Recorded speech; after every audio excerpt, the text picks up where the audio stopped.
Hey guys, we are the Inkwell Gamers and welcome to our first video of a new series we're starting called To Mulligan or To Not Mulligan, where we are going to be practicing our starting hands. And today we're going to be doing my Emerald-Amethyst deck. And so we're going to pause really quick so you can see the full deck list being popped up on the screen here.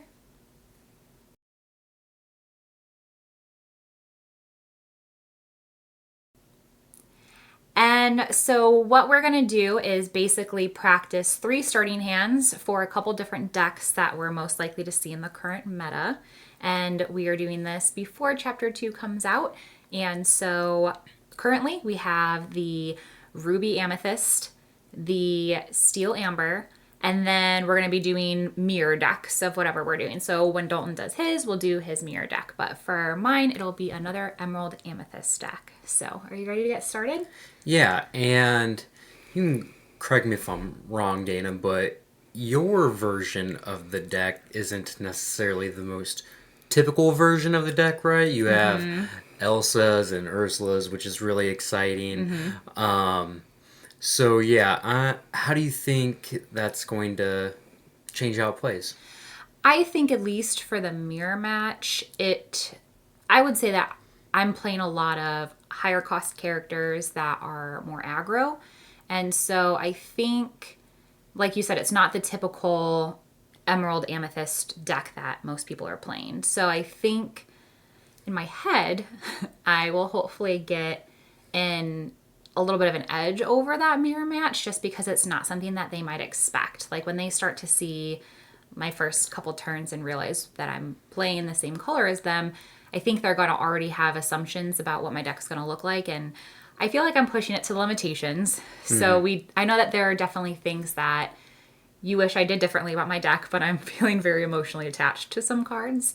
And so, yeah, I don't know. I think it'll be good. I've played one mirror match in a tournament already. They told me that they structured it more with the whole Reckless package, whereas I'm not really doing that. Though really only the Reckless player I have is John Silver. They had So, the Yagos and stuff, I yeah, think, right? yeah. So they had a lot of cards that were forcing the recklessness. So Yeah, so let's go ahead and get into it. How we're going to structure it is essentially, like Dana said earlier, we're going to pretend like we're playing against some of the most popular meta decks, and then we're going to do 3 hands against each of the more popular meta decks. So let's start off with Amethyst, Ruby, Control. right. Okay. The most popular control deck currently. Why don't you draw a hand of 7, Dana? All right. 1, 2, 3, 4, 5, 6, 7. All right. So I'm starting off with Tinkerbell, Jasper, Elsa, 2 baby Elsas, a Rafiki, and Ursula. So let me let this And a Mad Hatter. and a Mad Hatter. So let's just lay this out here. First and foremost, I think I'm definitely going to keep the Rafiki. I do tend to, if I get him in my first draw, I do tend to always keep him. From there, I might keep a Elsa, I think, and probably mulligan the rest. What do you think? I think what I would do against Amethyst Ruby is I might just keep the Elsa and then not even keep the Rafiki and mulligan the rest. The reason why I don't want to keep Rafiki is because they're trying to kind of play the control game and challenge your characters, and they're not going to play any characters early in the game that Rafiki will really be able to take advantage of. So let's do that. So keep those off to the side. 1, 2, 3, 4, 5, 6. All right, then let's compare it. Already liking those two. Okay. So Now this is a much better hand. yes, I think so too. Like I definitely have some ones that I could ink right away. Don't need to keep all of my 1 drops to play. So those are definitely like automatic ink for me. And then obviously I really enjoy playing these two characters. And then I have one of my most powerful cards kind of like ready to go. But I mean, 6 out of 7 of your cards being inkable is pretty good. So I'm pretty pleased with that one. Yeah, I think the one issue with this hand and is that there's just not a powerful 2-drop card, but I think that will be okay. You can, ink Olaf, play Pascal in the first turn, and then get Cheshire Cat Which down early. let's see what our second, okay? So that'd be what we would draw. Yeah, then we can get Cheshire Cat down early, which is really good because it always quests and trades with whatever character they have. We have a Maleficent for some card draw, and like you said, a really powerful mid-game card against them as well. So yeah, that is the Pretty first good one. start. All right, so let me go through and just shuffle all of these back in. 2, 3, 4, 5, 6, 7. Genie on the Job, John Silver, 2 Genie on the definitely mulligan a lot of these. All right, so I'll just kind of order them here by drop. Oh, probably gonna get rid of those. Probably maybe keep those 2.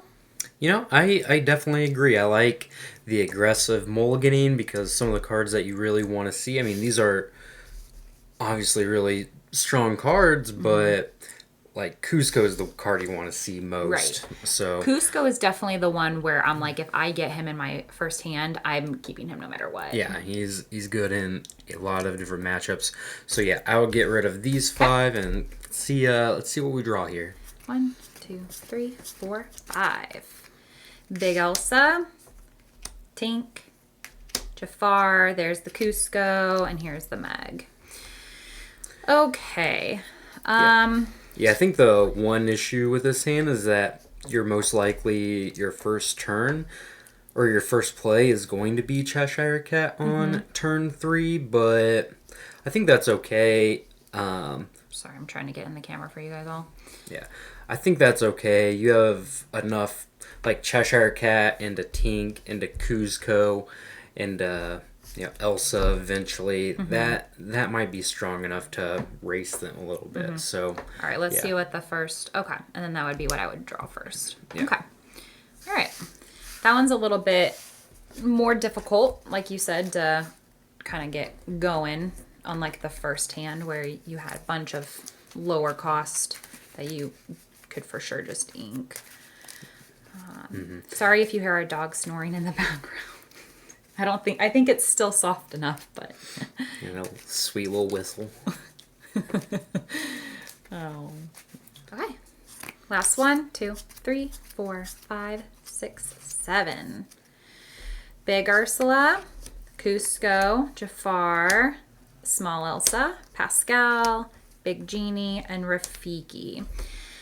I am for sure going to keep that Cusco like we talked about. I'm going to keep the Pascal as just a cheap 1-drop, and then hoping to get more. I think I would only keep the little Elsa, or maybe you disagree. I would only keep the little Elsa if I also drew the big Elsa, because obviously why wouldn't you keep the smaller one that it shifts into? But what are you thinking? Are those fine? I would think about keeping Elsa or Jafar just to ink. We already have probably the most important card in the matchup in Cusco, and we have a starting play with Pascal, so you kind of just want to make sure you can play Cusco on time, but I'm definitely fine with throwing these back and trying to find better cards in the matchup. So yeah, Okay. I would probably just keep the Cusco and the Pascal. Okay. So we'll put that off to the side. 1, 2, 3, 4, 5. That little Elsa. Okay. Honestly, a part of me is like, if I were to have kept the Jafar and the little Elsa, I wish I would have paid attention to what I would have. I did it in that order, yeah. So it Yeah. would have been. So I wouldn't have gotten my second Cusco or my Tink, but I would have gotten those. Yeah, and Which this is okay. This is essentially a hand that's again not going to start until turn 3 most likely. By playing Maleficent, then probably like turn 4 Elsa or turn 4 Tinkerbell, turn 5 Cusco, something like that. If you have another one drop, maybe you could play a Pascal early. which that would have been Yeah. my first Yep. draw. And then you have drew a Mad Hatter. Maybe if you have enough inkables, you could play the Elsa instead of the Maleficent so that you could shift big Elsa on time.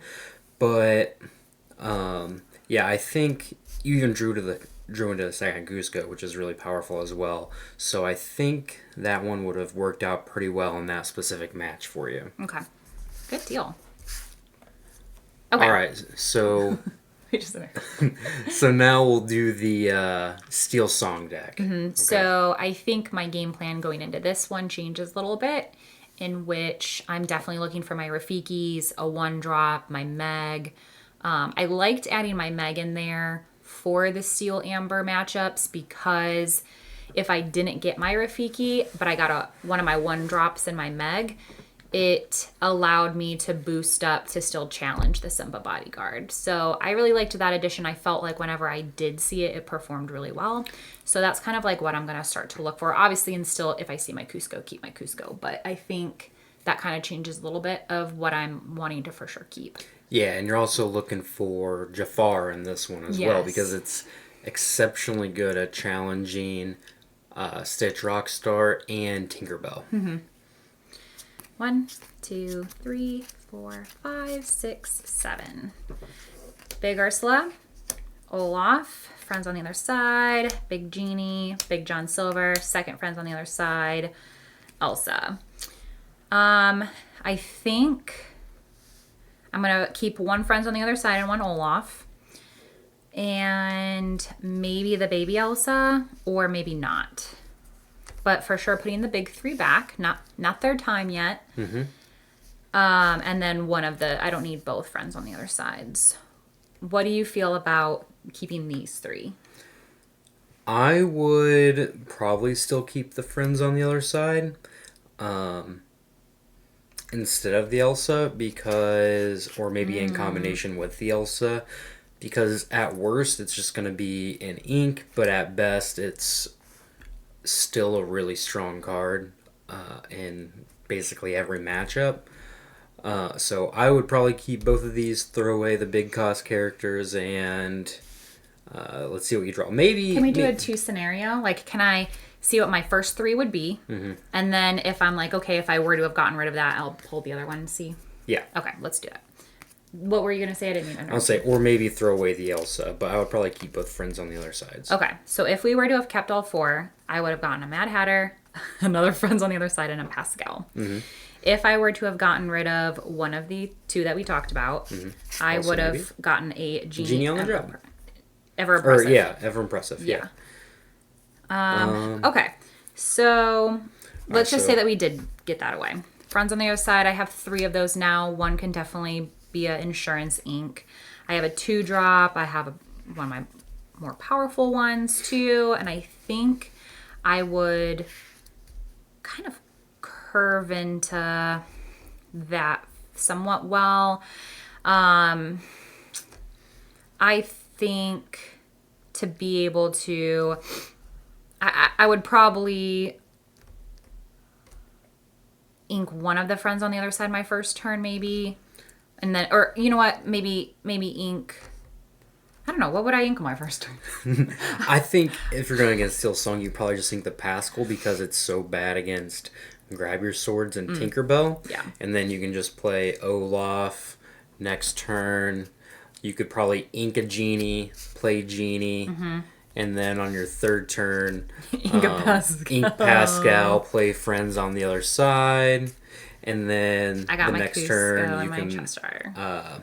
then the next turn you could maybe ink Elsa, play Cheshire Cat, or play Elsa, whichever one. Ink one, play the other one, whichever one's better for you at that time.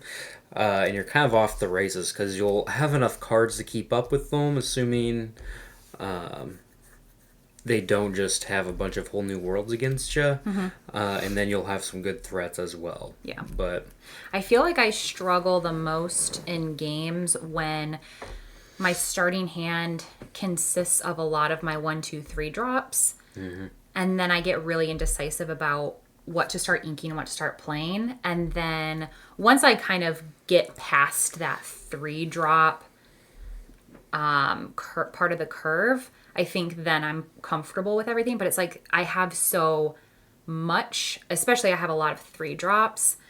I get kind of indecisive like the first few turns of the game if I have a lot of them in my starting hand. But yeah, and this is why this exercise can be really important because against like Ruby Amethyst, the Cheshire Cat's the 3 drop you want just because it is a quest for, more than just one compared to Elsa or Jasper, but it also trades with everything that would attack into it, challenge into it.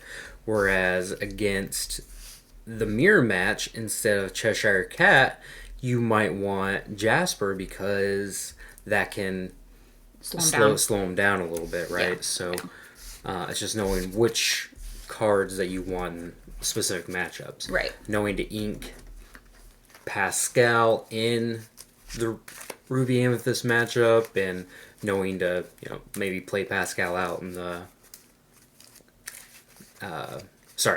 ink Pascal in the Steel Song matchup, but maybe just play Pascal out in the Ruby Amethyst matchup. good deal. All right. Last one for the Steel Amber matchup. Right? We did 2? Yes, Okay. I think. 2, 3, 4, 5, 6, 7. All right. Jasper, Pascal, Meg, Elsa, Jasper, Jeannie, Ursula. Definitely going to keep these 2. And because I'll be able to play the Pascal, maybe, and keep Jeannie Ever Impressive, my bad. Yeah, play the Pascal out. Then, depending on whether they get that Lilo bodyguard Simba out, I could, since that she's only good on the turn that she gets played, I would obviously, depending on whether I'm on the draw or not, and they quest, like I'd either play Meg that turn or play Jeannie and then play Meg on the 3rd to make them bump up and kind of wait for them to exert basic. Or well, I guess they would. Never mind. I mean, if they come, I've played against some where they come out and they put the Simba out and they don't choose the bodyguard, which is weird. But most of the time they do. So I don't know why I was speaking to that one time that they did that. No, you're fine. I get it. The weird things kind of stick in your head sometimes. I know. I don't know why I'm fixated on that. So the only thing I would change is I would probably keep a Jasper and not the Pascal, or maybe just not keep the Pascal. Like we just talked about, Pascal is not particularly strong in the matchup, right? Well, wouldn't I keep him to just ink the first turn then? Well, you could do that, but you could also try to get rid of them to maybe hit the Olaf or something that you wouldn't. Okay, so we'll keep those 3. 1, 2, 3, 4. Cheshire, Cusco, the best card in my deck. Another Cheshire, and Maleficent. Not too bad. And then my first draw would be an Olaf. Olaf. All right, then. Yeah, so that's like an Inca Cheshire or one of your 3 drops, play Olaf. And then, depending on what they do, play Meg or Genie on the job the next turn. And yeah, you can establish a board presence against them and just hopefully not get Tinkerbell into grab your swords. Yep. Yep. Yeah. That's the name of the game here.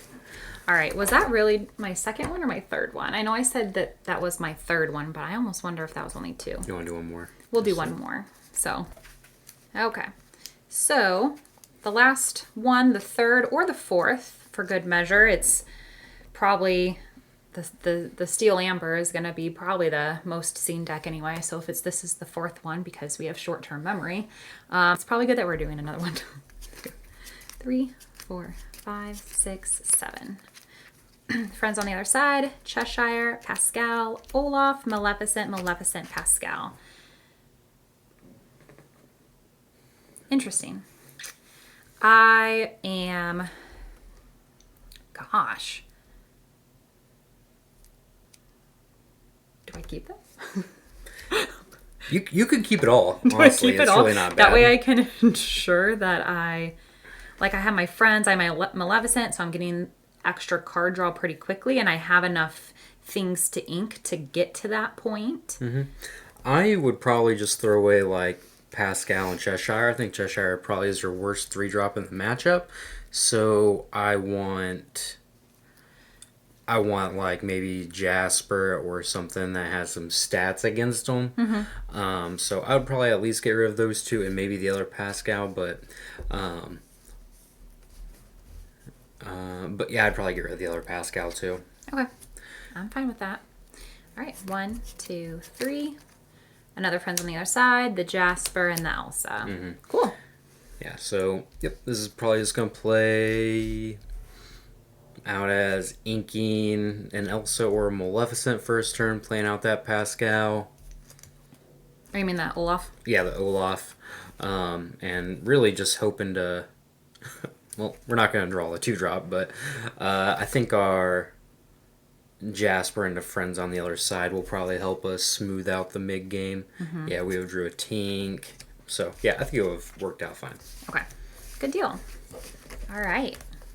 Shuffle, shuffle. All right. So on to the mirror match. Like we talked about at the beginning, I don't play a typical Emerald-Amethyst deck that I feel like we're seeing a lot of. They're normally doing Mother Knows Best, Hans.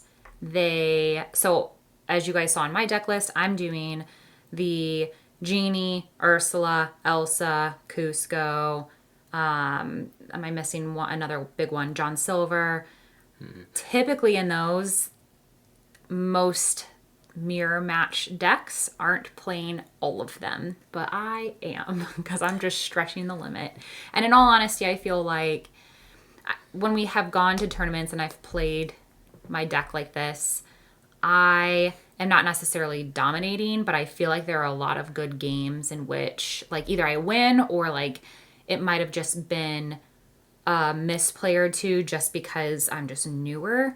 But I kind of like the aggressiveness of playing all of the big ones. And I haven't really had too many struggles with getting to that point. I feel like I do curve out really well into those. I'm not normally sitting. There might have been maybe like 2 or 3 games of all the tournaments that we've played in where I feel like, man, I just need like one more ink to play. But most of the time I feel like I'm able to play them right on time. So I like being aggressive like this. I like playing the big boys like this. So it'll be interesting to see more mirror matches. I just haven't seen a lot of them. So yeah, I would actually assume that your deck is probably a little bit better in the mirror matches just because generally when you're playing 2 similar decks, you want to be a little bit bigger and more powerful than the deck you're playing, so you have a little bit more of an advantage against them. And I think Elsa is definitely a good way to go about doing that. I didn't originally have Elsa the first tournament that I played in, just because he was using her in his Ruby Amethyst deck that he was playing at that time. But when he decided to shift out of that type of deck, I took them very gladly. And I said, thank you. These are mine. These are mine, and she has worked out very well. It's been very nice good addition. So, all right. 1, 2, 3, 4, 5, 6, 7. Big Genie, Jafar, Olaf, John Silver, friends on the other side, Elsa, another John Silver. Putting back Genie, putting back John Silver, second John Silver. Let me think about this for a brief moment before I get your feedback.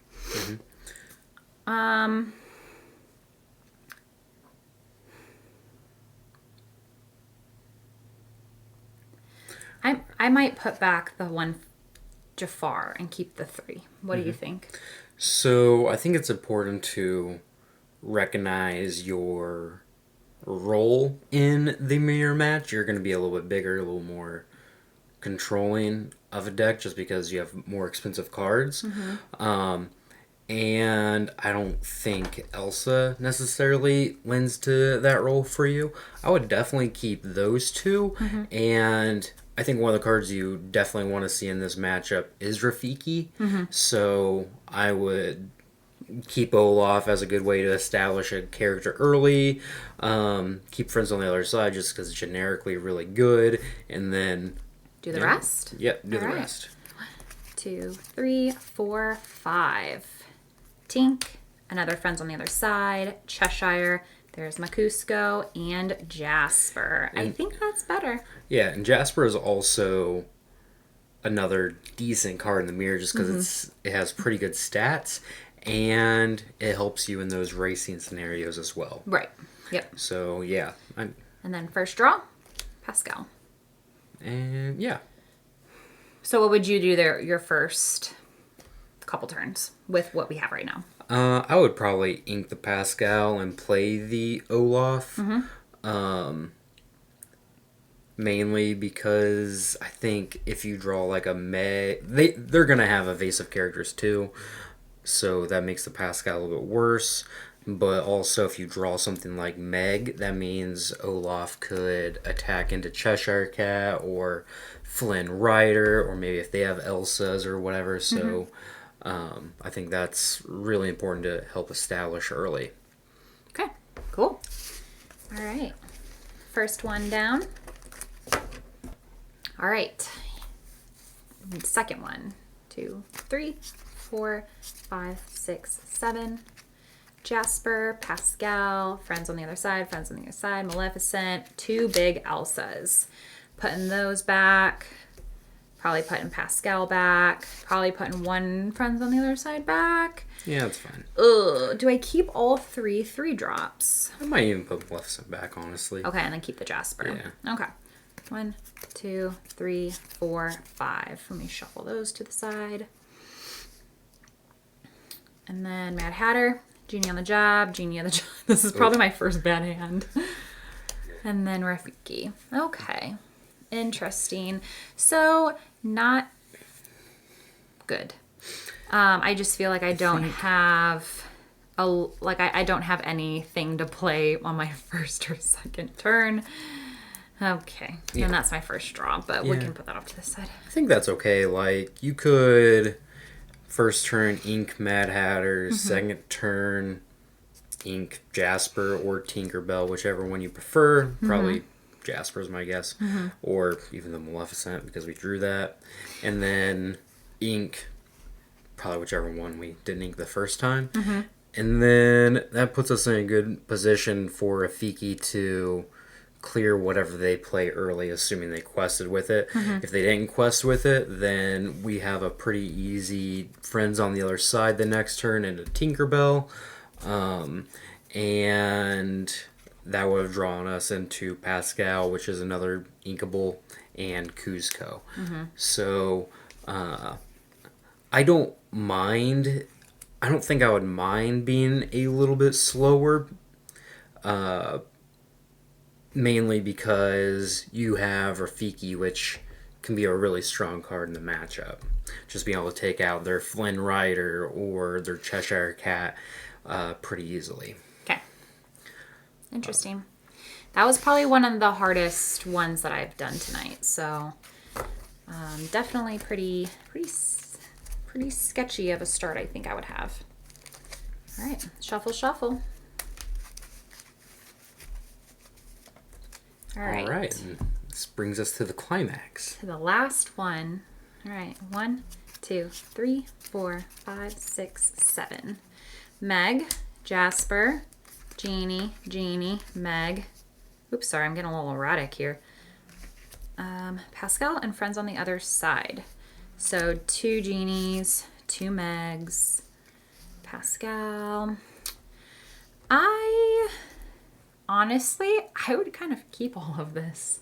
As weird as that sounds, I know I wouldn't be getting my Rafiki or trying to see if I could get a Cusco because, you know, it's always nice to have that right away. But I don't know. Maybe put those 2 back.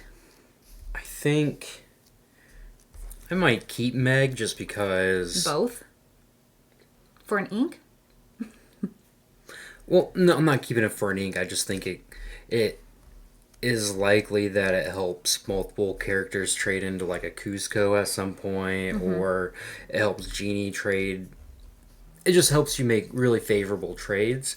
I would probably get rid of the Genie and the Pascal. Maybe you hit Olaf. So keep the Jasper, keep 2 Meg. I would probably keep a Genie. Sorry. Oh, a Genie. Sorry. I'm sorry. Yeah. But you meant my other one. And I'm then sorry. maybe throw away the other one, throw away the Pascal, hopefully hit Olaf or Rafiki in the top couple cards. And we get Tinkerbell, which isn't super great. And Cheshire. And Cheshire Cat, which is probably going to be ink in the matchup. But the one good thing about Cheshire Cat and Meg is that you can actually use it to challenge like Flynn Riders and maybe their smaller Maleficents in the matchup. Just help get it off the board. So it just kind of depends where you are in that game. But First draw? Olaf. Look, we will got to Olaf. So maybe, I mean, if you want to ink a Meg, you can. If you want to ink the Cheshire Cat, I don't see that being too bad. But yeah, I'd definitely play Olaf, and then, you know, if they play an Olaf in Quest, then you get to Meg it down, and you're pretty far ahead. Cool. All right. Sweet. That was kind of fun. Yeah, hope you guys enjoyed this video. It was definitely a fun exercise to do. For sure. And like I said, it's the first of many more to come. And so our next video, we'll be doing Dalton Stack. So stay tuned for that one. Yeah, it'll be a lot of fun. Thank you guys. Yeah. Have a good day.